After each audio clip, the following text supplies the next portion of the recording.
साल की पहली शुरुआत के पहले ही 2 सप्ताह की पहली दिन एक ऐसी घटना हुई जिस घटना ने कहीं ना कहीं अलवर का नाम पूरे प्रदेश में या यूं कहें देश में एक अलग ही तरह की छवि को लाकर खड़ा कर दिया।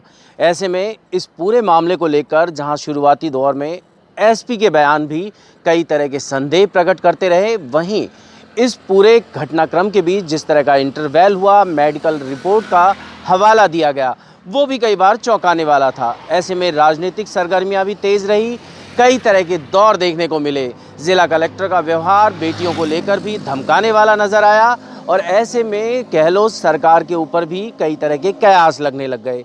अब इस पूरे मामले में पुलिस की एक नई थ्योरी निकलकर सामने आ रही है कि जो पूरा मामला है उसे अब पूर्ण रूप से दुर्घटना बताया जाना है, जिसकी अभी हम पूर्ण रूप से पुष्टि नहीं कर रहे, लेकिन ऐसी ही चर्चा आज अलवर में जोरों पर है। साफ तौर पर कहा जा रहा है कि जोमेटो का एक डिलीवरी बॉय जो ग्रामीण क्षेत्र में रहता था, अलवर के एक पुलिस से जुड़े हुए अधिकारी अपने रिश्तेदार के घर पर पुलिस क्वार्टर में रहता था, जो काम करने के साथ जोमेटो में डिलीवरी बॉय का भी काम कर रहा था। यानी पढ़ाई के साथ part time job delivery boy Zomato में। उसकी एक डिलीवरी अपना घर शालीमार में हुई। उसके बाद वो डिलीवरी करके जब वापस लौट रहा था, उस दौरान वो ग्रामीण क्षेत्र से जुड़ी मूक बधिर बालिका उसे इस रोड पर टकराई भी किन हालातों में, जब वो आ रहा था तो उसके पीछे से एक तेज़ गति से बस आ रही थी। उस बस से बचाव के चक्कर में वो जोमेटो बाइक सवार उस लड़की से जा भिड़ा और लड़की अचानक एक पत्थर से टकराकर उस जगह गिरी जहां पर पुलिस की थ्योरी के अनुसार अब नया मोड़ डालते हुए ये भी कहा जा सकता है कि कांच पड़े हुए थे। कांच उसके उन पार्ट्स में लगे जिसको लेकर बहुत बड़ा बखेड़ा खड़ा हुआ। गैंगरेप की बात कही गई। पूरे मामले में पहले पुलिस ने भी ये दर्शाया कि संभावना जताई कि कहीं ना कहीं सेक्सुअल असॉल्ट भी हो सकता है। फिर जब हंगामा हुआ, मामले को लेकर राजनीतिक सरगर्मियां तेज हुई तो बात पलटती भी गई।